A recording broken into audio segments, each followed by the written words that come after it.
Hello दोस्तों, स्वागत है आप सभी का तुल्य आर्यस ऑनलाइन क्लासेस में। दोस्तों, रीड एसएसटी के आज के लेक्चर के अंदर हम बात करेंगे मुगल राजपूत संबंधों के विषय में। दोस्तों, ये जो टॉपिक है वो आपकी रीड एसएसटी की यूनिट 3 का पार्ट है, जिसमें हमें पढ़ना है मध्यकाल और आधुनिक काल।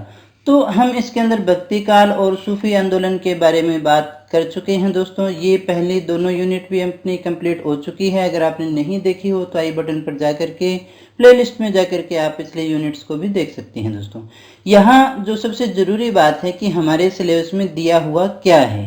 हमारे सिलेबस में जो दिया हुआ है वो है मुगल राजपूत संबंध, यानी हमें पढ़ना क्या है, मुगल राजपूत संबंध के बारे में ही पढ़ना है। दोस्तों, यहाँ हमें पूरे मुगल काल और पूरे राजपूत काल का अध्ययन नहीं करना है। दोस्तों, तो कभी भी तैयारी करते समय एक चीज़ को हमेशा ध्यान रखना कि सबसे ज़्यादा फोकस जो टारगेट है वो अपना होना चाहिए पाठ्यक्रम के ऊपर। सिलेबस सबसे पहले हमें पूरा करना है, उसके बाद में एक्स्ट्रा जो नॉलेज है वो आपको उसके बाद में प्राप्त करना होता है, अगर आपके पास में समय बचे तो। ये एक बहुत ही ज़रूरी बात है कि जब भी आप पढ़ें तो सिलेबस को अपने सामने रखें, उसमें जो टॉपिक है उन सभी टॉपिक्स का अध्ययन धीरे धीरे आप करते रहेंगे तो बहुत ही जल्दी और बहुत ही एक सिस्टेमेटिक ढंग से आपका सिलेबस जो है वो कंप्लीट हो जाएगा। दोस्तों, और सबसे ज़रूरी बात कि कोई भी टॉपिक आपका छूटेगा नहीं इसी कारण से। तो आप सिलेबस को हमेशा सामने रखें, उसके बाद में तैयारी स्टार्ट करें। दोस्तों, तो हम आज बात करेंगे मुगल राजपूत संबंधों के विषय में। देखिएगा, मुगल राजपूत संबंध के विषय में हमें पढ़ना क्या है। हमें उन राजपूत शासकों का अध्ययन करना है जिनका संबंध मुगलों के साथ में रहा, या तो संघर्ष का रहा या सहयोग का रहा। दो प्रकार के संबंध यहाँ हमें देखने को मिलेंगे। या तो क्या था, उन्होंने इसके साथ में संघर्ष किया राजपूतों ने, या किया था सहयोग। कुछ राज्यों ने सीधा सहयोग भी किया था और कुछ जो राज्य थे वो इस प्रकार के भी थे जिन्होंने लगातार अपना संघर्ष जारी रखा। वो दोनों ही चीज़ें हमारे लिए महत्वपूर्ण हैं। तो देखिएगा, हमें यहाँ क्या क्या पढ़ना है। हम बात करेंगे महाराणा सांगा और बाबर के विषय में, महाराणा प्रताप और अकबर के विषय में, महाराणा राज सिंह और औरंगजेब के विषय में, चंद्रसेन और अकबर के विषय में, और हम बात करेंगे आमेर के मान सिंह और मुगलों के संबंध में। साथ ही साथ अंतिम दौर में हम देखेंगे बीकानेर के राय सिंह और मुगलों के विषय में। दोस्तों, अगर हम पूरे मुगल काल की बात करें तो उसके अंदर सबसे महत्वपूर्ण जो नाम हमारे सामने आता है वो अकबर का ही है, क्योंकि अकबर ने जिस प्रकार का ग्राउंड तैयार किया था, जिस प्रकार से अपनी राजनीति की थी, उसके बाद में भारत के अंदर उसका बहुत बड़ा बेस बन गया था। जो आगे जो मुगल शासक थे उन्होंने उसी को आगे से आगे फॉलो किया था। दोस्तों, सबसे पहले हम यहाँ जान लेते हैं कि अकबर की राजपूत नीति क्या थी। उन्होंने किस प्रकार से राजपूतों को अपने न केवल अधीन किया बल्कि उन्हें अपने सहयोग के लिए भी तैयार कर लिया था। दोस्तों, कुछ राजाओं के साथ में संघर्ष किया, उनको लगातार जारी भी रखा। तो हम देखते हैं कि ऐसी कौन सी नीति थी, ऐसा क्या इन्होंने किया कि जो राजपूत थे न केवल उनके साथ में आए बल्कि संघर्ष समाप्त किया और इतने तैयार हो गए कि उसके लिए इन्होंने अपने बलिदान भी दिए। अकबर की जो राजपूत नीति थी उसके अंदर अपना जो है राजपूतों के साथ प्रेम पूर्ण और मैत्रीपूर्ण व्यवहार जो है वो बना करके रखा था, जिससे ये उसके संपर्क में आ सके और अकबर के लिए स्वयं को बलिदान भी कर सके। इस प्रकार की राजपूत नीति अकबर ने अपने दिमाग में तैयार की थी। इसके लिए इन्होंने जो किया, सबसे पहला जो काम किया वो किया था समानता का व्यवहार करना। दोस्तों, इन्होंने क्या किया, जो हिंदू शासक थे उनके साथ में मुसलमानों के समान ही अधिकार दिए, उनके समान ही व्यवहार रखे। जहां इनसे पहले वाले जो शासक थे जैसे अलाउद्दीन खिलजी और महमूद तुगलक की बात करें तो हिंदुओं के साथ उन्होंने बड़ा ही बुरा व्यवहार किया था। उस बुरे व्यवहार के विपरीत जो है अकबर ने राजपूतों को मुसलमानों के समान ही अधिकार दिए और उनका हर प्रकार से प्रत्येक प्रकार से ध्यान भी रखा था। दोस्तों, अच्छे संबंध बनाने का इसने प्रयास किया था, वैवाहिक संबंध भी बनाए। अब देखिएगा, ये एक अलग सी बात है कि जब अधीन कर लिया तो वैवाहिक संबंध बनाने की आवश्यकता क्या थी। अकबर ने राजपूतों से और निकटता प्राप्त करने के लिए उनसे वैवाहिक संबंध भी बनाए, जिसमें सबसे पहले जो वैवाहिक संबंध आते हैं वो भारमल की पुत्री जोधाबाई के आते हैं। भारमल जो जयपुर का था उसने सबसे पहले वैवाहिक संबंध बनाए, जिसको अकबर ने स्वीकार भी किया। अकबर ने बीकानेर और जैसलमेर के जो राजपूत शासकों की राजकुमारियां थीं उनसे भी विवाह किया था। दोस्तों, तो इस प्रकार से वैवाहिक संबंध उनके साथ में बनाए और निकटता प्राप्त करने का प्रयास जो है अकबर के द्वारा किया गया था दोस्तों। साथ ही देखिएगा अकबर ने जो हिंदू शासक थे या राजपूत शासक थे उनको उच्च पद प्रदान भी किए दोस्तों। अकबर ने जो है हिंदू और मुसलमानों की योग्यता को समान रखा, सामने रखा और उन्हीं योग्यता के आधार पर जो है उच्च पद प्रदान करने की कोशिश की। अकबर ने जो है हिंदू मुसलमानों का भेद समाप्त करके केवल योग्यता को महत्व दिया, केवल योग्यता के आधार पर ही पद बांटने का कार्य किया था, इसीलिए वो ज़्यादा सक्सेस भी रहा। राजा टोडरमल, राजा भारमल, भगवान दास, मान सिंह, राजा बीरबल जैसे जो लोग थे वो इनके दरबार में उच्च पदों पे रहे। और आप ध्यान से देखें तो अकबर की सेना में भी अधिकतर जो सिपाही थे और अधिकतर जो अधिकारी थे वो भी हिंदू हुआ करते थे। तो उन्होंने सबको समान देखा और निकटता प्राप्त करने के लिए, संबंधों को प्रगाढ़ बनाने के लिए वैवाहिक संबंध भी बनाए। और देखिएगा आदमी प्रताड़ित कब होता है, विद्रोह कब करता है, जब उसकी योग्यता का सम्मान न किया जाए। इस बात को अकबर भली भांति जानता था, इसलिए उसने योग्यता का सम्मान किया और उच्च पद प्रदान किए ताकि वो उसका विरोध न कर पाए दोस्तों। इसके बाद में देखिएगा जो पराजित राजपूत हुआ करते थे उनको भी वो पूरा सम्मान दिया करते थे। अकबर की जो राज्य विस्तार की नीति थी वो उसके सामने जो भी हिंदू राजा आया उसने किसी को भी नहीं छोड़ा और उसके साथ में बड़ा कड़ा व्यवहार किया, कठोर व्यवहार किया करता था वो। हाँ, लेकिन जिन शासकों ने अकबर की अधीनता स्वीकार नहीं की उनके विरुद्ध वो तब तक लड़ता रहा जब तक उन्हें अपने अधीन नहीं कर लिया था दोस्तों। लेकिन जिन शासकों ने अकबर की अधीनता स्वीकार कर ली तो उनके साथ में उनको सम्मानित व्यवहार भी दिया, उनका पूरा सम्मान भी दिया ताकि वो हमेशा के लिए अकबर के स्वामी भक्त बनकर के रहें। ये जो है अपवाद के रूप में हम एक मेवाड़ रियासत को ही हम देखते हैं जो अपवाद है, बाकी तो सारे के सारे जो है इन्होंने अपने अधीन में कर ली थी दोस्तों।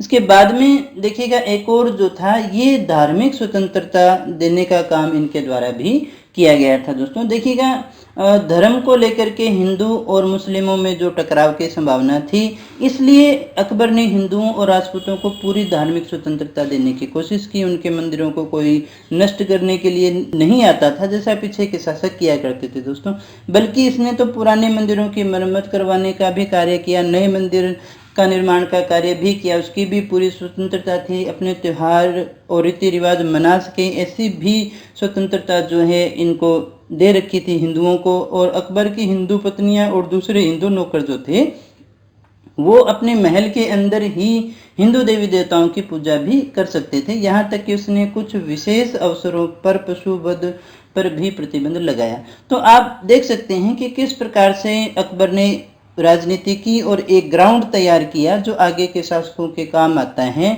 और पूरी तरह से न केवल जो है भारत पर इसने अधिकार किया बल्कि उन शासकों का सहयोग भी लिया और अपने साथ में काम भी करवाया था दोस्तों।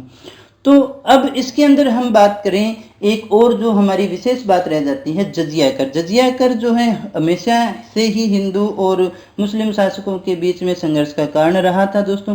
तो इसने क्या किया, तीर्थ यात्रा और अन्य करों की भी समाप्ति कर दी। 1563 के अंदर हिंदू यात्रियों पर लगा जो धार्मिक कर था वो इन्होंने हटा लिया था। और 1564 के अंदर जो है इन्होंने जजिया कर भी लेना बंद कर दिया था। तो ये बात इनको थोड़ी अजीब लगी कि कोई हिंदू इसलिए कर दे क्योंकि वो हिंदू है, यानी जाति या धर्म के आधार पर अगर उसको कर देना पड़े तो वो सही नहीं है, इसलिए इसने जो है जजिया कर लेना बंद कर दिया था। और साथ ही साथ हिंदू और राजपूत शासकों पर लगे जो अन्य प्रकार के टैक्स थे वो भी हटा दिए थे। तो इस प्रकार से पूरा जो एक ग्राउंड इनके द्वारा तैयार किया गया और पूरी तरह से उनको अपने प्रति समर्पित और अच्छे संबंधों के लिए इसने काम किया और उनका पूरा सहयोग भी लिया था दोस्तों। यहाँ जो सबसे पहले हमारे पास में संबंध आते हैं महाराणा सांगा और बाबर के, जो अपने आप में एक संघर्ष की ही कहानी है। और सांगा मानते हैं कि एक संघर्ष का ही नाम है और इन्हें तो युद्ध का जो है शासक ही माना जा सकता है क्योंकि बहुत सारे युद्ध इनके द्वारा किए गए और जीते भी गए थे। तो महाराणा सांगा कौन थे? महाराणा सांगा जो है वो कुंभा के पुत्र थे दोस्तों। महाराणा सांगा कौन थे? कुंभा के पुत्र थे। और रायमल के पुत्र थे। महाराणा कुंभा के पुत्र थे और रायमल के पुत्र थे। राणा सांगा का जो जन्म है वो 12 अप्रैल 1482 को हुआ और 24 मई 1509 को इनका राज्याभिषेक हुआ। हालांकि इन्हें उत्तराधिकार के लिए बहुत सारे संघर्ष करने पड़े, इसके अंदर उनको बहुत सारे नुकसान भी उठाने पड़े थे दोस्तों, क्योंकि जो उत्तराधिकार के क्रम में इनका नंबर बहुत बाद में था और यहाँ तक कि हम ऐसा कह सकते हैं शायद ही वो कभी राजा बन पाते, लेकिन धीरे धीरे उनके प्रतिद्वंदी सारे हटते चले गए और इनका रास्ता साफ होता चला गया था। महाराणा सांगा को इतिहास के अंदर हम हिंदू पथ या सैनिकों का भग्नावेश के नाम से भी जानते हैं। ये नाम आए तो समझ लेना हम किसकी बात कर रहे हैं, हम बात कर रहे हैं महाराणा सांगा की। अपने भाइयों के कारण जो महाराणा सांगा को इधर उधर बहुत सारा भागना पड़ा था, बहुत सारी कठिनाइयों का सामना करना पड़ा और कुछ समय जो है इन्हें अपना राज्य छोड़ करके बाहर भी बिताना पड़ा। प्रवासित जो इनका जीवन था वो उसके अंदर इन्होंने कुछ समय करमचंद पंवार के साथ में भी व्यतीत किया था दोस्तों। शासक बनने के बाद में महाराणा सांगा ने करमचंद पंवार को कुछ जागीर भी दी और साथ ही साथ इन्हें रावत की उपाधि भी दी थी। इन्होंने भी काफ़ी सहयोग किया करमचंद ने और शासक बनने के अंदर, सांगा के शासक बनने के अंदर हम इनका भी बहुत बड़ा योगदान मान करके चलते हैं। निर्वासित जो जीवन था इनका, इसके अंदर करमचंद के द्वारा इनको जो है शरण दी गई थी। तो इसके बाद में देखिएगा सांगा ने जब मेवाड़ का राज्य संभाला तो उस समय की अगर स्थिति की बात करें तो उस समय दिल्ली में देखिएगा लोधी वंश का शासन था और गुजरात के अंदर थे महमूद शाह बेगड़ा और मालवा में थे नासिर शाह खिलजी। इस प्रकार के आसपास की सीमाओं के अंदर उनका शासन था। तो यहाँ एक और ओवरव्यू अपने ले लेते हैं। पहले महाराणा सांगा के द्वारा लड़े गए प्रमुख युद्ध कौन कौन से थे। तो इनके द्वारा जो लड़े गए मुख्य जो युद्ध हैं इनकी बात करें तो पहला जो है खातौली का युद्ध बूंदी में हुआ, 1517 में हुआ। महाराणा सांगा और इब्राहिम लोदी के बीच में हुआ, जिसमें महाराणा सांगा विजयी रहे। उसके बाद में बाड़ी का युद्ध होता है, धौलपुर में होता है, महाराणा सांगा और इब्राहिम लोदी का ही है, जिसमें महाराणा सांगा विजयी रहे। उसके बाद में गागरोन का युद्ध जो है वो झालावाड़ में हुआ और महाराणा सांगा और मांडू के सुल्तान खिलजी द्वितीय के बीच में हुआ। इसमें भी महाराणा सांगा जो है विजयी रही। अब यहाँ पर हमारे लिए जो महत्वपूर्ण है वो ये दो युद्ध रह जाते हैं, बयाना का युद्ध और खानवा का युद्ध, क्योंकि ये बाबर के साथ में थे, मुगलों के साथ में होने वाले ये युद्ध थे। और बयाना का जो युद्ध है वो 16 फरवरी 1527 को सांगा और बाबर के सैनिकों के मध्य हुआ था। इसके अंदर सांगा विजयी रहे और हम ऐसा कह सकते हैं कि सांगा का मुगलों के विरुद्ध जीतने वाला ये पहला और आखिरी युद्ध था। इसके बाद में खानवा का युद्ध हुआ, जिसके अंदर जो है सांगा हार जाते हैं और बाबर विजयी रहते हैं। मुगलों का जो प्रशासन है, अंतिम हिंदू राजा हम इनको मान करके चलते हैं, इनको हराने के बाद में जो है मुगलों का शासन कायम हो जाता है दोस्तों। तो अभी हम देखें महाराणा सांगा और दिल्ली सल्तनत के विषय में, तो सिकंदर लोदी की मृत्यु के बाद में जो उसका पुत्र है इब्राहिम लोदी, सिकंदर लोदी की मृत्यु के बाद में जो उसका पुत्र है इब्राहिम लोदी, वो 1517 के अंदर जो है दिल्ली सल्तनत के तख्ते पर बैठा। महाराणा सांगा ने पूर्वी राजस्थान के वे क्षेत्र जो पहले दिल्ली सल्तनत के अधीन हुआ करते थे उनको अपने राज्य में मिला लिया और इस बात से क्रोधित होकर इब्राहिम लोदी ने सांगा को सबक सिखाने के लिए मेवाड़ पर आक्रमण किया और 1517 में खातौली के युद्ध में महाराणा सांगा की विजय होती है और इस विजय के अंदर, युद्ध के अंदर महाराणा सांगा का हाथ चला जाता है, पैर में तीर लगने की वजह से वो लंगड़े भी हो जाते हैं दोस्तों। तो बहुत से घाव इन्होंने सही, इसीलिए हम इन्हें सैनिकों का भग्नावेश कहते हैं। बहुत ही देखिए धुरंधर और बहुत ही शक्तिशाली शासक रहे। युद्ध के अंदर आज भी हम कह सकते हैं कि इनका कोई सानी हमें देखने को नहीं मिलता है। फिर हम बात करें खानवा के युद्ध की, जो हमारे लिए सबसे ज़्यादा इम्पोर्टेंट है। खानवा का युद्ध कब लड़ा गया, तो राणा सांगा और बाबर के मध्य लड़ा गया 17 मार्च 1527 को। भरतपुर जिले की रूपवास तहसील जो है अभी है, वहाँ पर खानवा नामक स्थान है जहाँ पर ये युद्ध हुआ था और इस युद्ध के अंदर सांगा की पराजय हो गई थी दोस्तों।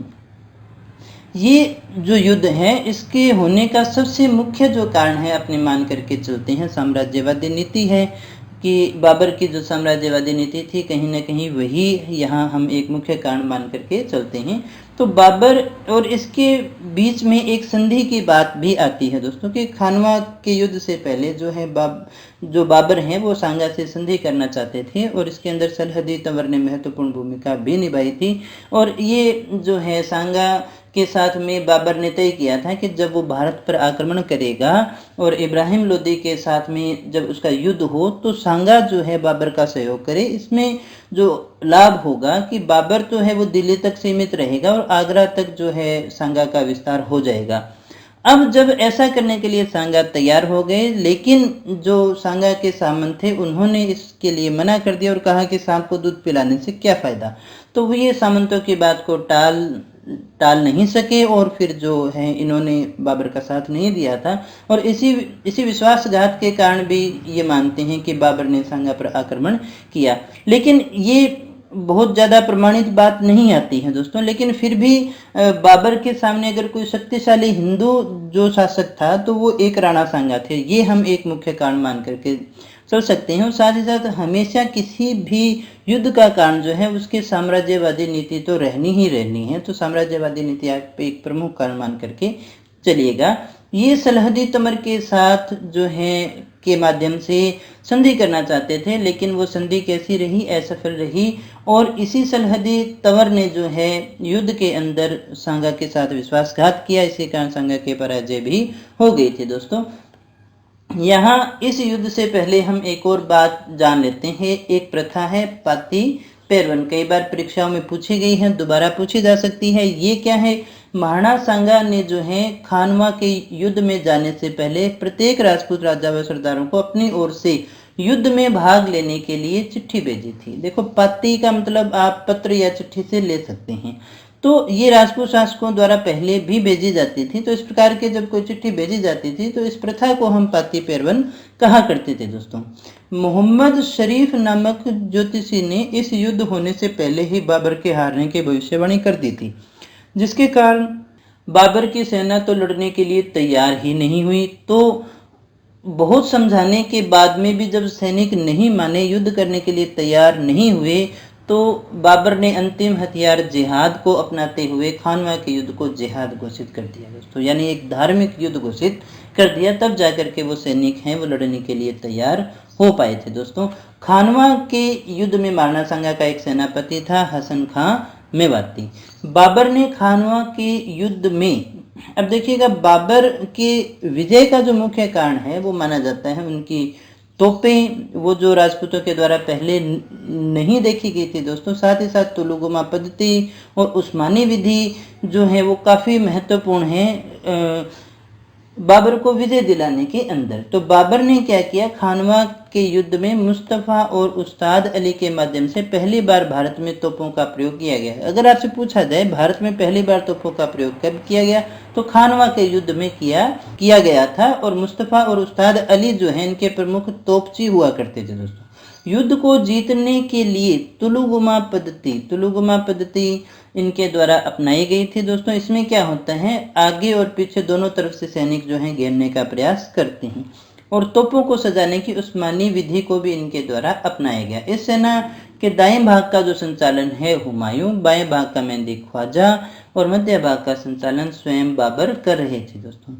तो तोप के कारण भी और तुलुगुमा पद्धति के कारण भी एक और कारण हम मानते हैं कि इतने सारे राजपूत शासक जो थे इन्होंने यहाँ जो है सांगा के साथ में भाग लिया था, में एकता स्थापित नहीं हो पाई थी। इसके कारण भी जो है हार गए थे राणा सांगा।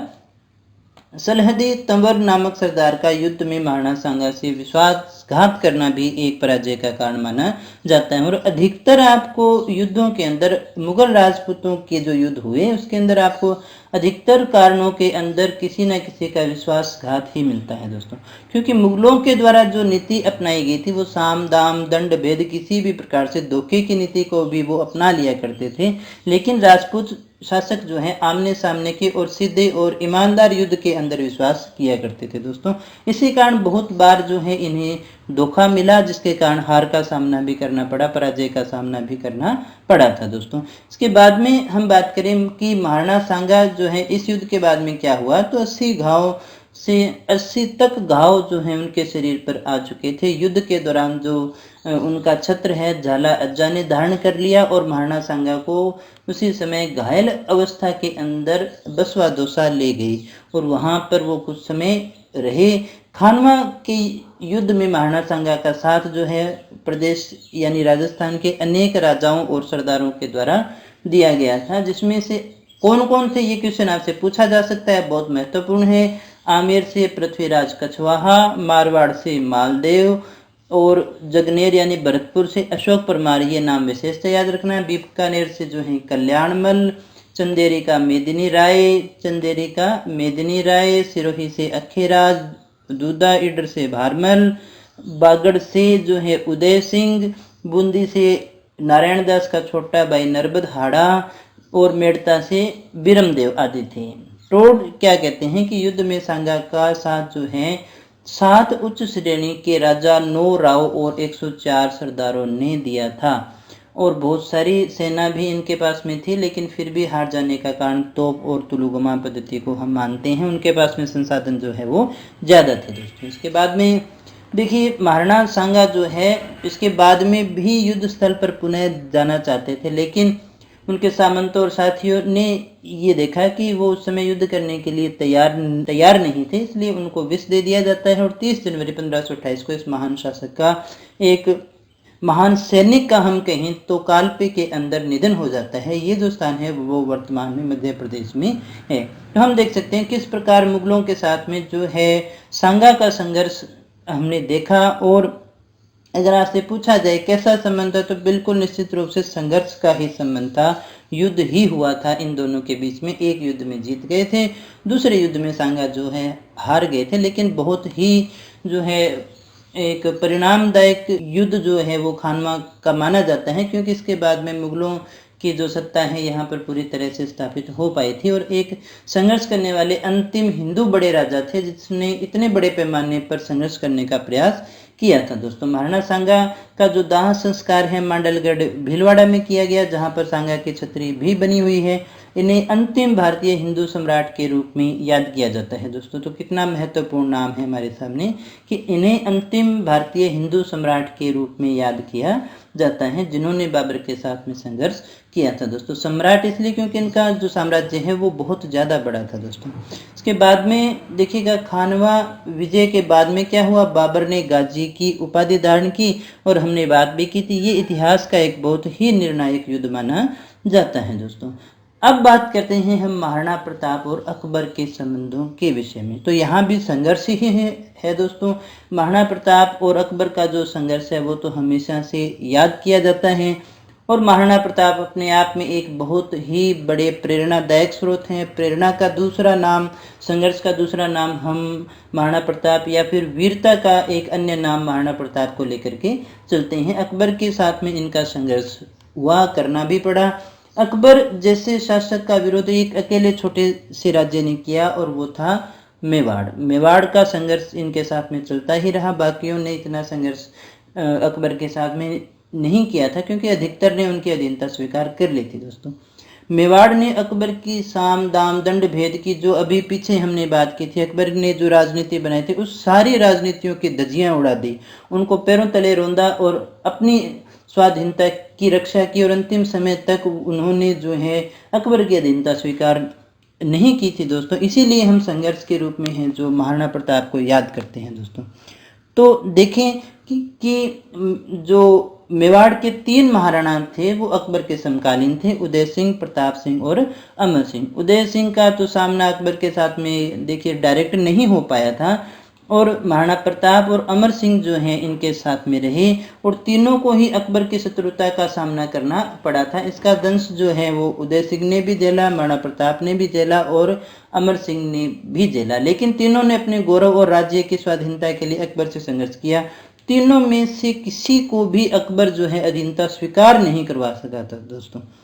तीनों को अधीनता स्वीकार करवाने में ही अकबर जो है वो असफल रहा था दोस्तों। महाराणा प्रताप का जो जन्म है 9 मई 1540 को कुंभलगढ़ में महाराणा उदय सिंह की रानी जयवंताबाई से होता है। कब हुआ जन्म? 9 मई 1540 को कुंभलगढ़ में होता है। और जो उदय सिंह है वो अपनी पत्नी प्रिय पत्नी के प्रभाव के अंदर जो है महाराणा प्रताप की बजाय उनके दूसरे भाई को जो है सत्ता सौंप देते हैं। लेकिन जो है अन्य जो इनके सामंत थे वो इनके भाई प्रताप के भाई जगमाल को गद्दी से हटा करके पुनः जो महाराणा प्रताप है उनको सत्ता पर बैठाते हैं दोस्तों। और प्रमुख सरदारों की सहमति से ही उदय सिंह की जब देखिएगा मृत्यु हो जाती है तो गोगुंदा में महाराणा प्रताप को सिंहासन पर बैठाया जाता है, क्योंकि उदय सिंह का जो है वायदा किया हुआ था कि जगमाल ही गद्दी पर बैठेगा। तो जगमाल को गद्दी से हटाकर सत्ता प्राप्त करने की ये जो घटना है वो राजमहल की क्रांति के नाम से जानी जाती है। इस लाइन को याद रखिएगा दोस्तों, राजमहल की क्रांति। राजमहल की क्रांति हम किसे कहते हैं? तो महाराणा प्रताप को सिंहासन पर बैठाने की जो घटना है जिसमें जगमाल को गद्दी से हटाना और प्रताप को गद्दी पर बैठाना, ये जो घटना है वो राजमहल की क्रांति के नाम से जानी जाती है। जब ये गद्दी पर बैठे तो इनकी आयु 32 वर्ष थी दोस्तों। ये कीका के नाम से जाने जाते थे। इनका जो विधिवत राज्याभिषेक है वो कुंभलगढ़ में होता है और इनके साथ में जो है इस समय रावचंद्र सेन भी मौजूद थे, जो प्रताप के अग्रगामी भी कहे जाते हैं, क्योंकि महाराणा प्रताप की तरह इन्होंने भी खूब संघर्ष किया था मुगलों के विरुद्ध और इन्होंने भी कभी अधीनता स्वीकार नहीं की थी दोस्तों। देख लो, इतिहास है कि जिसने संघर्ष किया उसी का नाम इतिहास में ज़्यादा अमर रहता है। जिसने जो झुका नहीं, जिसने अपनी स्वाधीनता को, स्वतंत्रता को कायम रखा, उन्हीं को आज इतिहास के रूप में हम पढ़ते हैं दोस्तों। अकबर द्वारा किए गए समझौते के प्रयास। अकबर भी डायरेक्ट प्रताप से युद्ध नहीं करना चाहता था, इसलिए उसने पहले कुछ समझौते का प्रयास भी किया था और उसको समझाने के लिए उसने 4 शिष्टमंडल भेजे थे दोस्तों। ये बहुत बार आपसे पूछे जाते हैं, इनका सीक्वेंस भी पूछा जाता है, तो आप इनको अच्छे से याद रखिएगा। सबसे पहले आए थे जलाल खां, फिर आए थे मानसिंह, फिर आए थे भगवंत दास और अंतिम आए थे टोडरमल। लेकिन ये सारे के सारे क्या रहे थे? असफल रहे थे। सारे प्रयास असफल रहे थे। आमेर के राजा जो है मानसिंह भी इनको समझाने के लिए आए थे और एक कथा प्रचलित है कि इस समय प्रताप खुद इनके साथ में नहीं मिले थे। अमर सिंह जो है वो मान सिंह से मुलाकात करता है, लेकिन बहुत ही व्यवहार जो उनका होता है वो अपमानजनक होता है। तो मान सिंह अकबर को वापस जाकर के कहता है कि अगर कभी भी प्रताप के सामने युद्ध करने की बात आए तो मुझे अवसर देखिए जरूर दिया जाए, और उनको अवसर ये मिलता भी है दोस्तों। और यहाँ जो सबसे महत्वपूर्ण है हमारे लिए वो है हल्दी घाटी का युद्ध। जब चारों शिष्टमंडल फेल हो जाते हैं तो युद्ध की बारी आती है और एक निर्णायक युद्ध जो होता है, ये ऐतिहासिक युद्ध है, याद किया जाता है हमेशा, वो है हल्दी घाटी का युद्ध। संपन्न हुआ था 21 जून 1576 को। अकबर के जो चारों शिष्टमंडल हैं वो असफल हो गए, तो अकबर ने मान सिंह और आसफ खां के नेतृत्व में एक सेना जो है प्रताप के विरुद्ध भेजी थी। तो जो युद्ध हुआ वो महाराणा प्रताप और मान सिंह की सेना के बीच में हुआ था दोस्तों। इस युद्ध के अंदर कारणों की अगर बात करें तो सबसे पहले तो हमने कहा अकबर की साम्राज्यवादी नीति भी है, इसके अलावा बहुत सारे कारण हम मानते हैं। मानसिंह भी एक कारण है, और कई जगह आपने ये भी पढ़ा होगा कि हाथी थे, है ना, जो राम प्रसाद हैं वो हाथी भी थे जिनके लिए अकबर जो है युद्ध करना चाहता था। लेकिन ये बहुत छोटी बातें हैं दोस्तों। मुख्य बात जो थी, कभी भी आप याद रखिएगा, साम्राज्यवादी नीति ही होती है जो युद्ध करने के लिए किसी भी व्यक्ति को प्रेरित किया करती है दोस्तों। इस युद्ध में जो है प्रारंभ में प्रताप की सेना की विजय दिखाई दे रही थी, लेकिन जो प्रताप की सेना है वो बड़ी अच्छी चल रही थी और मुगलों के पैर उखड़ने स्टार्ट हो गए थे। लेकिन उसी समय मेहत्तर खां ने अकबर के मैदान में आने की एक अफवाह फैला दी। किसने फैलाई थी? मेहत्तर खां कहता है कि अकबर बादशाह खुद आ चुके हैं। तो फिर राजपूतों के पैर उखड़ने स्टार्ट हो गए, वो घबरा गए, और साथ ही साथ राणा प्रताप इस समय घायल भी हो गए थे। झालाबीदा ने, ये नाम याद रखिएगा दोस्तों, झालाबीदा नामक जो व्यक्ति है उसने राणा का जो छत्र अपने सिर के ऊपर धारण करता है और राणा प्रताप को सकुशल वहां से निकाल देता है।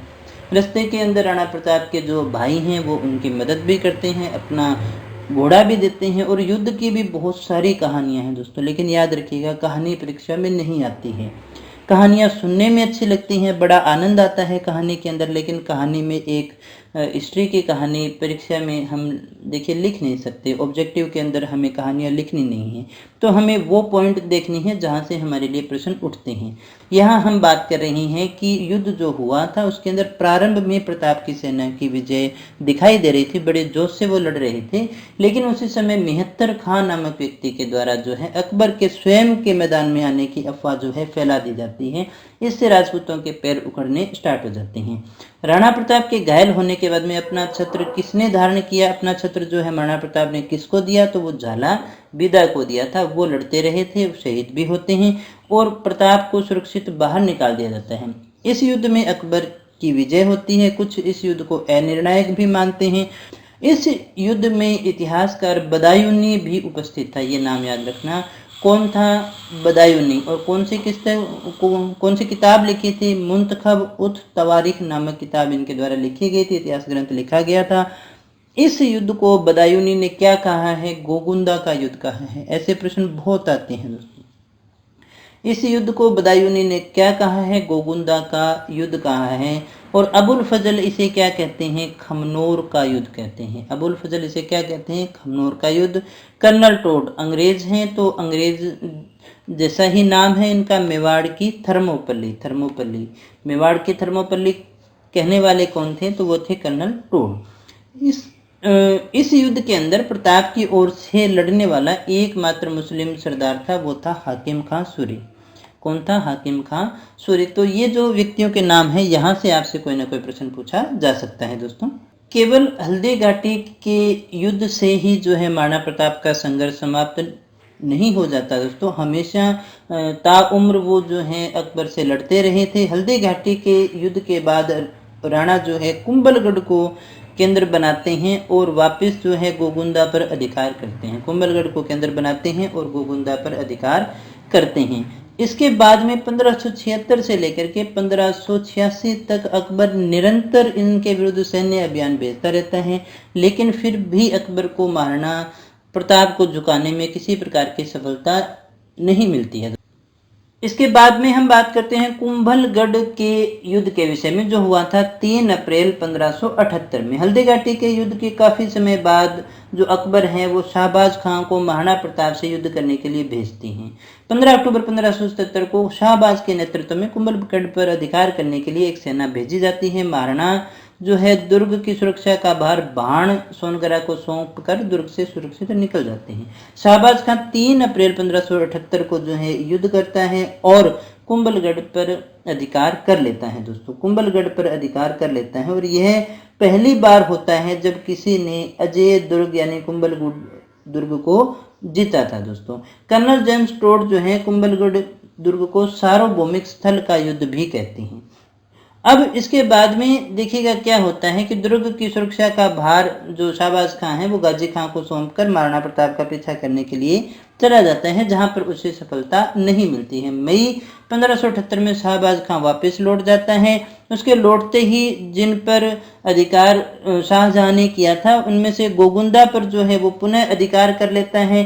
दिसंबर 1578 को शाहबाज खां को पुनः मेवाड़ भेजा जाता है। उसके आते राणा प्रताप पुनः पहाड़ियों में चले जाते हैं। 6 अप्रैल 1579 को शाहबाज खां फतेहपुर सीकरी चला गया। उसके बाद में राणा जो है मेवाड़ में पुनः सक्रिय हो जाते हैं, जिससे मेवाड़ में मुगलों की व्यवस्था चरमरा जाती है। उसके बाद में देखिएगा प्रताप जो है अपने परिवार सहित चूलिया आ जाते हैं दोस्तों।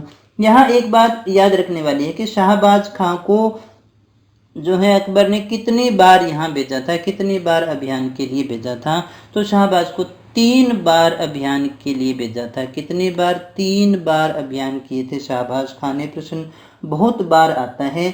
यहाँ के बाद में राणा प्रताप जो है इसके बाद में रणकपुर फिर मेवाड़ की सीमा पार कर इडर चले गए और फिर जो है चूलिया आते हैं। तो चूलिया यहाँ हमारे लिए बहुत ज़्यादा महत्वपूर्ण है। चूलिया के अंदर जो उनकी मुलाकात है ओसवाल जाति की भामाशाह और उनके भाई ताराचंद से होती है और भामाशाह उन्हें अपनी संपत्ति जो 25 लाख रुपए और 2000 स्वर्ण मुद्राएं मानी जाती हैं, कई जगह आपको 20,000 स्वर्ण मुद्राएं भी देखने को मिलती हैं, ये सारी संपत्ति जो है महाराणा प्रताप को सौंपी जाती है दोस्तों। आर्थिक मदद के कारण जो है महाराणा प्रताप संभल जाते हैं, क्योंकि ये इतना पैसा था कि 25,000 की सेना जो है 12 वर्ष तक का खर्चा निर्वाह किया जा सके, यानी 25,000 सेना के लिए 12 वर्ष तक खर्चा निकल सके। इसी कारण से भामाशाह को मेवाड़ का दानवीर और मेवाड़ का उद्धारक भी कहा जाता है दोस्तों।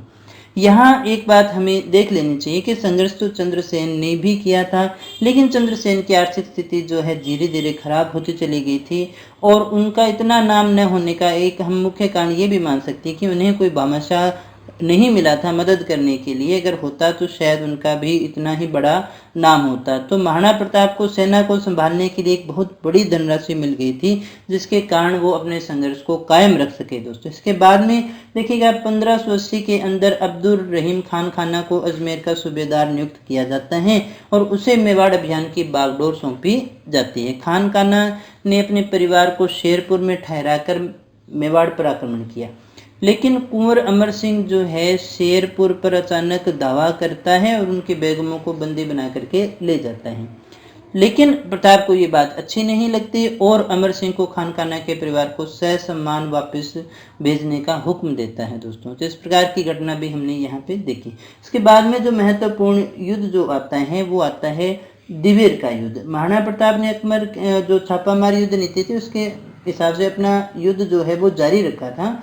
आक्रमण नीति के तहत अपनी सेना और सेनापति अमर सिंह के साथ अक्टूबर 1582 में दिवेर पर भयंकर आक्रमण किया। इस समय दिवेर के जो किलेदार अकबर का सेनापति काका सेरिमा मुल्तान खां था। इस युद्ध में प्रताप ने मुगलों से मेवाड़ की भूमि को मुक्त कराने का अभियान प्रारंभ किया था। सुल्तान खां से युद्ध में मुगलों की निर्णायक पराजय होती है दोस्तों। इस युद्ध के बाद राणा ने 1585 में चावंड को अपनी राजधानी बनाया। ये क्वेश्चन बहुत बार आता है कि चावंड को अपनी राजधानी कब बनाया था। तो 1585 के अंदर चावंड को अपनी राजधानी बनाया। यहाँ महल आदि भी बनवाए थे और चामुंडा माता का मंदिर भी बनवाया था दोस्तों। राणा जो है वो चित्तौड़ और मांडलगढ़ को छोड़कर अधिकतर स्थानों को अपने नियंत्रण में करने में सफल रहते हैं। अकबर प्रताप की इन गतिविधियों को सहन नहीं कर पाता और अंतिम रूप से जगन्नाथ कछवाहा जो है उसको सेना सहित प्रताप के विरुद्ध वो भेजता है, लेकिन वो भी असफल रहता है। ये अकबर की तरफ से मेवाड़ के जो विरुद्ध है एक अंतिम सैन्य अभियान माना जाता है। काफी इंपॉर्टेंट क्वेश्चन है कि अकबर के द्वारा भेजा गया प्रताप के विरुद्ध अंतिम अभियान किसका था। तो वो था जगन्नाथ कछवाहा है, उनका अंतिम अभियान था दोस्तों। यहाँ हमें शाहबाज खां का नाम भी याद रखना है, 3 बार आक्रमण किया था। और जगन्नाथ कछवाहा है जो वो अंतिम सैन्य अभियान को संचालित करने वाले व्यक्ति थे दोस्तों।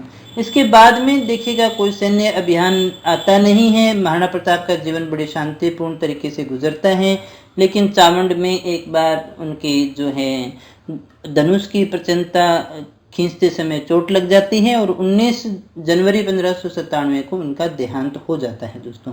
चावंड के पास ही बांडोली नामक स्थान पे उनका दाह संस्कार किया जाता है, जहां पर महाराणा प्रताप स्मारक स्थित है दोस्तों।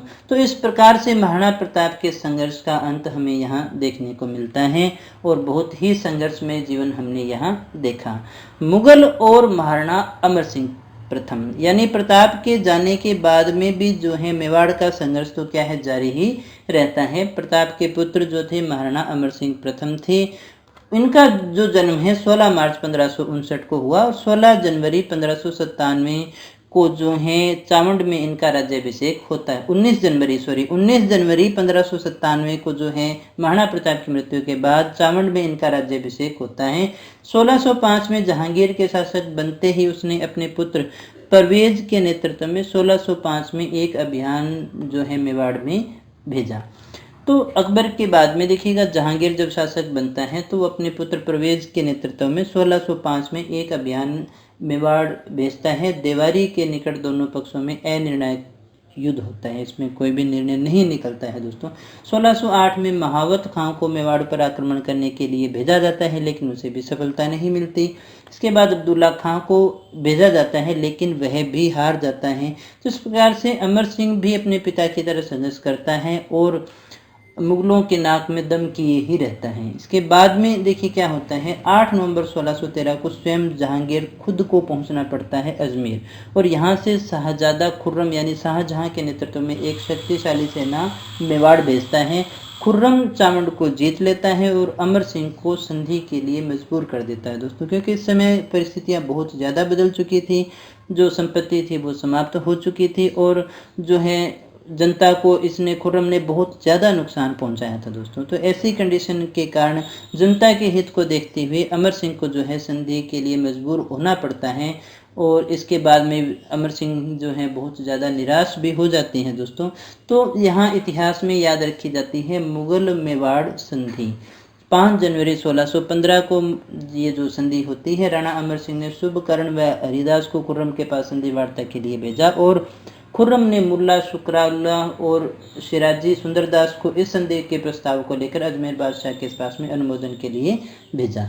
शर्तों के अनुमोदन के पश्चात इन दोनों को फरमान दिया जाता है, राणा के पास में सूचना भेज दी जाती है। संधि की जो शर्तें हैं, यहाँ ये जो नाम है ना, ये ज़्यादा कुछ आपको याद नहीं रखने, इनकी टेंशन मत लेना, इनका तनाव नहीं लेना है आपको। आप ये याद रखिएगा मुगल मेवाड़ संधि कब हुई थी दोस्तों, 5 जनवरी 1615। उसकी शर्तें जो हैं उनको वो आपको मुख्यतः याद रखनी है दोस्तों।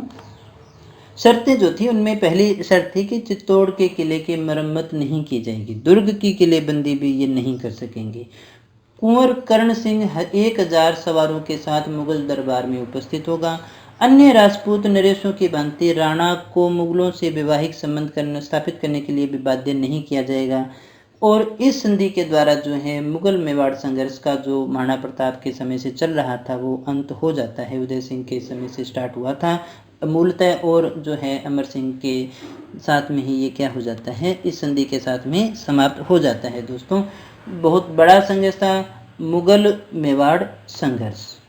इसके बाद में हम बात करें जो सबसे महत्वपूर्ण बात है, 26 जनवरी 1620 को महाराणा अमर सिंह का निधन जो है उदयपुर में होता है, क्योंकि ये बहुत ज़्यादा निराश हो गए थे और बाद में एक सन्यासी की तरह ही जीवन इन्होंने व्यतीत किया। आहड़ में इनकी अंत्येष्टि होती है। आहड़ में महासतियों में प्रथम महासती अमर सिंह की ही है। ये क्या है, ये मेवाड़ के महाराणाओं की छतरियाँ हैं जिनको हम महासतियाँ कहते हैं दोस्तों। इसके बाद में देखिएगा औरंगजेब और महाराणा राज सिंह की बात करते हैं। महाराणा राज सिंह मेवाड़ के अगले जो मुख्य शासक आते हैं। महाराणा जगत सिंह के बाद उनका पुत्र राज सिंह जो है 10 अक्टूबर 1562 को महाराणा बनता है।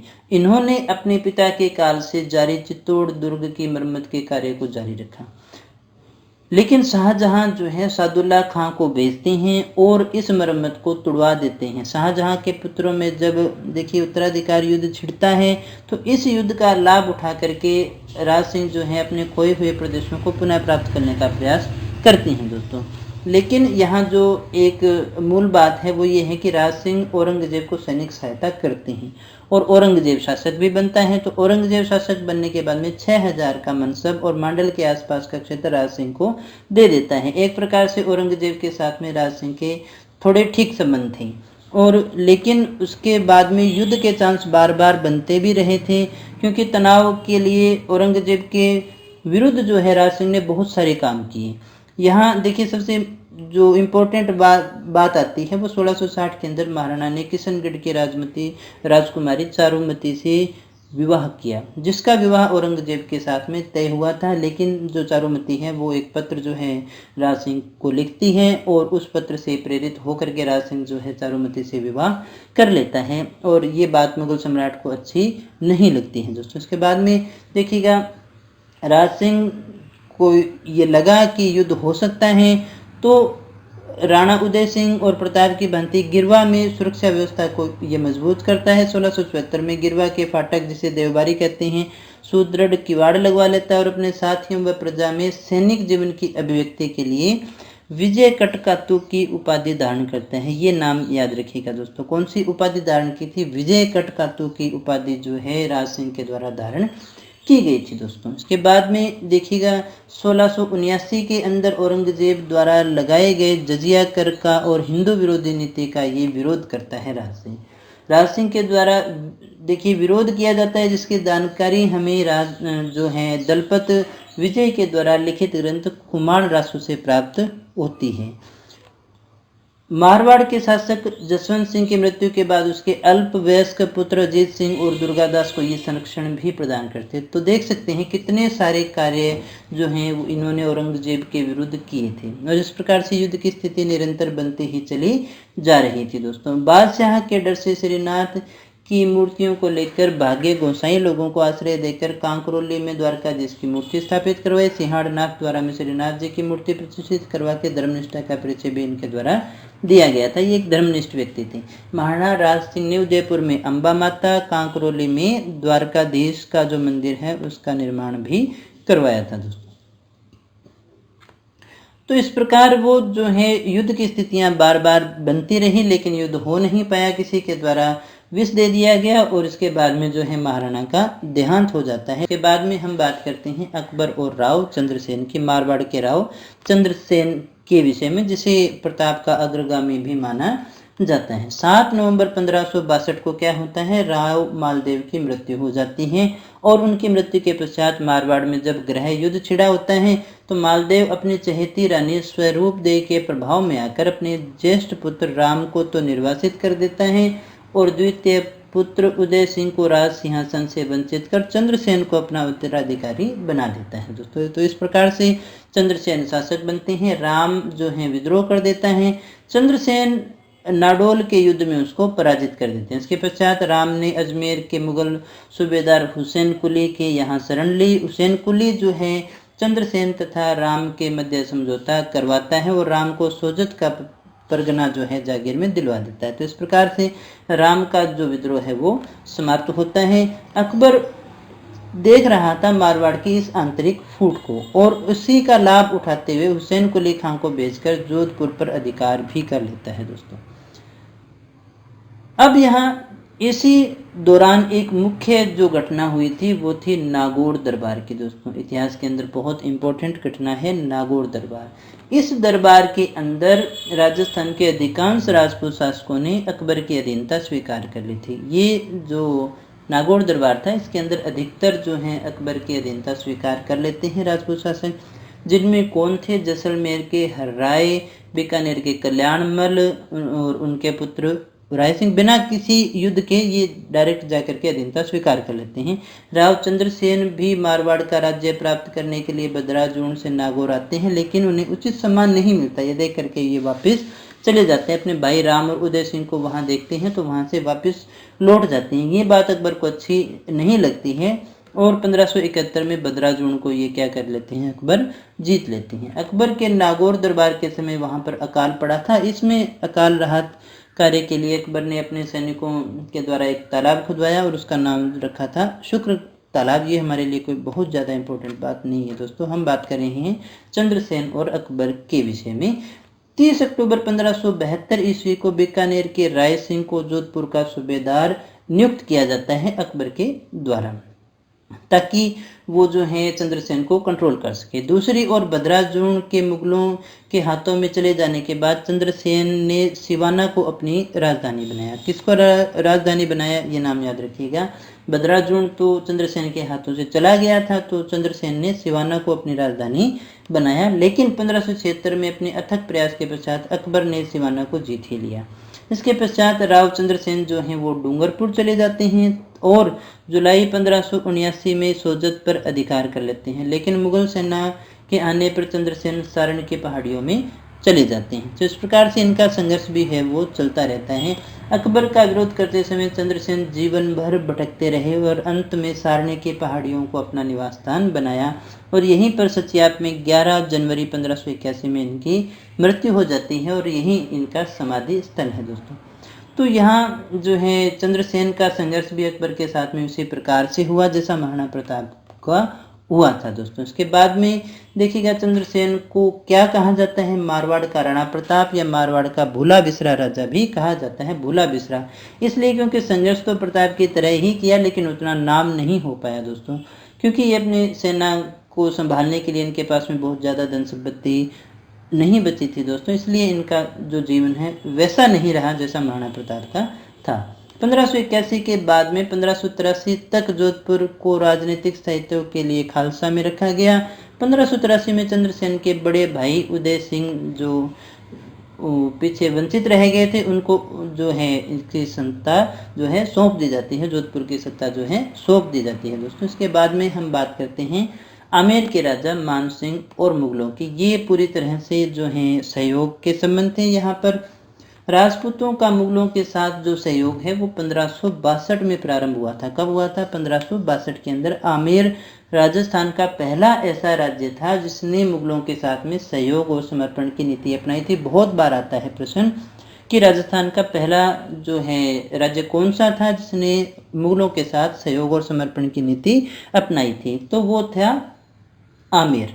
आमेर के कछवाहा शासक भारमल ने 1562 में अकबर की अजमेर यात्रा के दौरान वर्तमान सांगानेर के निकट, याद रखना दोस्तों कहाँ, वर्तमान सांगानेर के निकट, बहुत बार पूछा गया है, के निकट अकबर की अधीनता स्वीकार की और बाद में सांबर में, कहाँ, सांबर में, ये नाम भी याद रखना, सांबर में अपनी पुत्री जोधाबाई का विवाह अकबर से कर वैवाहिक संबंधों के माध्यम से मुगलों के साथ सहयोग की नीति आरंभ की थी। ये ऐसा कार्य करने वाले पहले व्यक्ति माने जाते हैं दोस्तों आमेर के, है ना। तो ये काफ़ी इंपॉर्टेंट है। कहाँ विवाह किया? सांबर में किया। बहुत बार ये अधीनस्थ बोर्ड की परीक्षाओं में ये क्वेश्चन आपसे पूछा गया है दोस्तों। और अकबर की अधीनता कहाँ स्वीकार की? सांगानेर के निकट स्वीकार की थी। किस यात्रा के दौरान? अजमेर यात्रा के दौरान। कब की थी? 1562 के अंदर।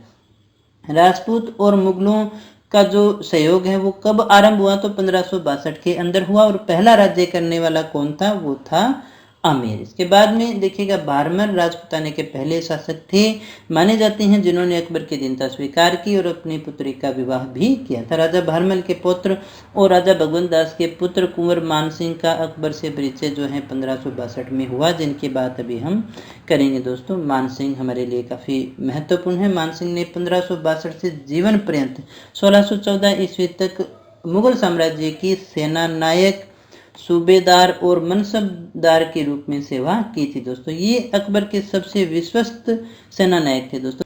1589 में इन्होंने आमेर का शासन संभाला, लेकिन इनका अधिकांश समय मुगल साम्राज्य की सेवा में आमेर से बाहर ही बीता था दोस्तों। आमेर से बाहर ही इनका ज़्यादा समय बीता था। इसके बाद में देखिएगा अकबर की मृत्यु के बाद में जहांगीर आते हैं। तो जहांगीर से मान सिंह के संबंध उतने अच्छे नहीं रहे। 1611 में मान सिंह को जहांगीर द्वारा दक्षिण में अहमदनगर अभियान पर भेजा जाता है। दक्षिण में रहते हुए एलिसपुर में 6 जुलाई 1614 को मान सिंह की मृत्यु हो जाती है दोस्तों। मान सिंह एक अच्छे सेना नायक थे, साथ ही साथ एक प्रकांड विद्वान भी थे और वास्तुशिल्प के संरक्षक भी थे।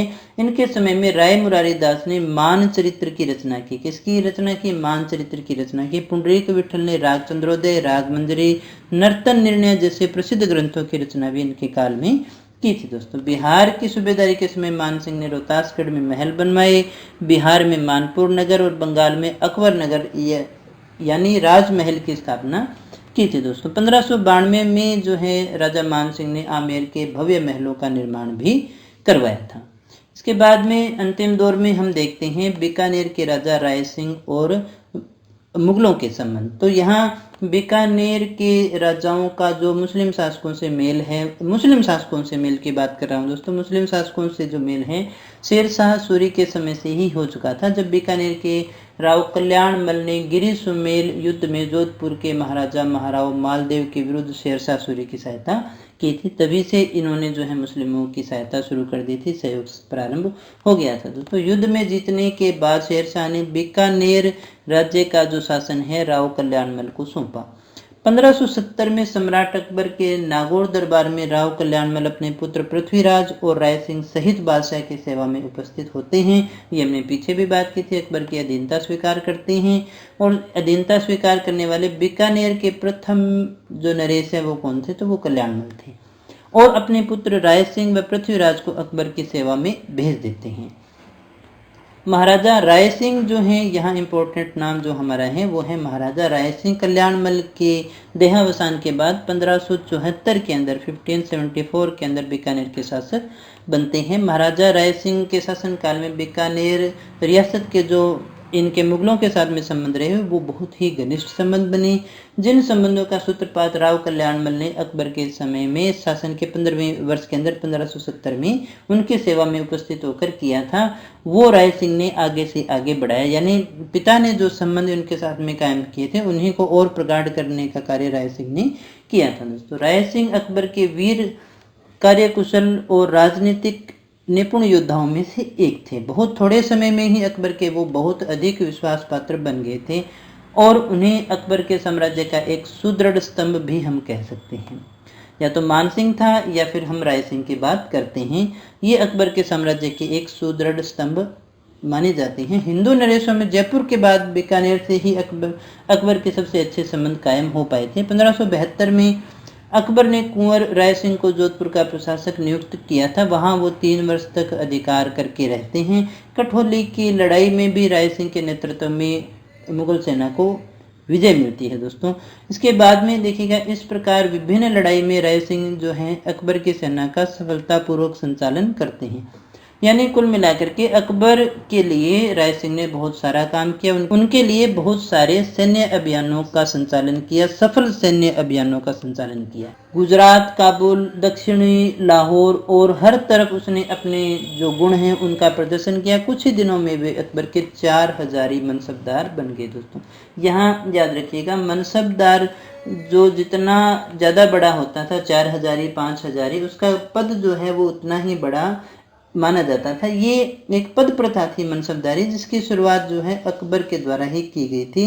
इसके तहत जो है प्रत्येक व्यक्ति या उसको जात के स्तर के अनुसार उसे घोड़े व सैनिक रखने की अनुमति दी जाती थी। दोस्तों जिसे हम मनसबदारी प्रथा कहा करते थे। 4000 की मनसबदारी इनकी थी। और फिर जहांगीर के समय में राय सिंह का मनसब 5000 हो गया, यानी उनका जो कद है वो आगे से आगे बढ़ता ही चला गया था। दोस्तों अकबर और जहांगीर का विश्वास पात्र होने के कारण विशेष अवसरों पर राय सिंह की नियुक्ति की जाती थी तथा समय समय पर उन्हें बादशाह की ओर से जागीरें प्रदान भी की गई थी। जूनागढ़, सोरठ, नागौर, शमशाबाद आदि जागीरें जो हैं राय सिंह को मिली। राय सिंह के वतन जागीर में 47 परगने थे। कितने परगने थे? 47। तो ये याद रख लेना। अकबर के समय कितना था? 4 हजारी मनसबदार था। काफ़ी इंपॉर्टेंट है, पूछा जाता है। और जहांगीर के समय में कितना हो गया? 5000 हो गया। अगर आपसे पूछा जाए कि जयपुर के बाद में सबसे ज़्यादा अच्छे संबंध किसके साथ में थे, तो बीकानेर के साथ में ही इनके संबंध अच्छे थे। दोस्तों इसके बाद में देखिएगा, शहजादा सलीम जहांगीर का राय सिंह के प्रति बहुत ज़्यादा विश्वास था और यही कारण था जब बादशाह अकबर बीमार पड़ते हैं तो शहजादा सलीम राय सिंह को शीघ्र अतिशीघ्र दरबार में आने के लिए कहते हैं। यानी इतना उनके साथ में विश्वास था, प्रेम था। राय सिंह दानवीर और विद्यानुरागी भी थे। जहां वो एक कुशल योद्धा रहे, एक सैनिक रहे, एक प्रशासनिक रहे। राय सिंह दानवीर और विद्यानुरागी भी थे। मुंशी देवी प्रसाद इन्हें राजपुताने का कर्ण कहते हैं। क्या कहते हैं? राजपुताने का कर्ण। बीकानेर में इन्होंने अपने मंत्री करमचंद की देखरेख में 1589 से 94 में जूनागढ़ दुर्ग का निर्माण करवाया। किसने करवाया? राय सिंह ने जूनागढ़ का दुर्ग बनवाया था। और राय सिंह प्रशस्ति का उत्कीर्ण भी करवाया। करमचंद्र वंशोत्कीर्तनम काव्य जो है उसमें राय सिंह को राजेंद्र भी कहा गया है। वह विजित शत्रुओं के साथ ही बड़े सम्मान का व्यवहार किया करते थे। अगर किसी को जीत पे लिया उसके साथ में भी वो बड़े सम्मान का व्यवहार किया करते थे। दोस्तों तो इस प्रकार से जो है हमने देखा मुगल और राजपूत शासकों के संबंध कैसे थे, सारी बातें अपने कर चुके हैं। दोस्तों हमारे लिए जो इम्पोर्टेंट बातें थी वो मैंने आपको सारी बता दी हैं। नेक्स्ट लेक्चर के अंदर हम बात करेंगे मुगल प्रशासन के विषय में। दोस्तों इस क्लास की पीडीएफ आपको हमेशा की तरह हमारे टेलीग्राम चैनल और हमारी ऑफिशियल वेबसाइट atulyaars.in पर मिल जाएगी। दोस्तों आप हमारे टेस्ट सीरीज को ज्वाइन कर सकते हैं। रेगुलर टेस्ट हमारे जो हैं अतुल्य आरएस का जो एंड्रॉयड ऐप है वहाँ पर उपलब्ध हैं। एसएसटी के 12 टेस्ट आपको बिल्कुल फ्री वहाँ पर दिए गए हैं, आप उनको जा करके दे सकते हैं और अपनी तैयारी की जाँच भी कर सकते हैं। अगर आपको क्लास अच्छी लगी हो तो इसे लाइक कर देना, दोस्तों के साथ में शेयर कर लेना, क्योंकि हमारी मेहनत डिपेंड करते हैं आपके लाइक और शेयर्स के ऊपर। अगर आप चैनल पे पहली बार आए हैं, पहली बार देख रहे हैं तो चैनल को सब्सक्राइब कर लेना और बेल आइकन दबा देना ताकि आपकी तैयारी में किसी प्रकार की बाधा न पहुंचे और क्लास अपलोड होते ही तुरंत आपको नोटिफिकेशन मिल जाए। दोस्तों मिलते हैं अगली क्लास में, तब तक बने रहिए हमारे साथ। Thank you very much.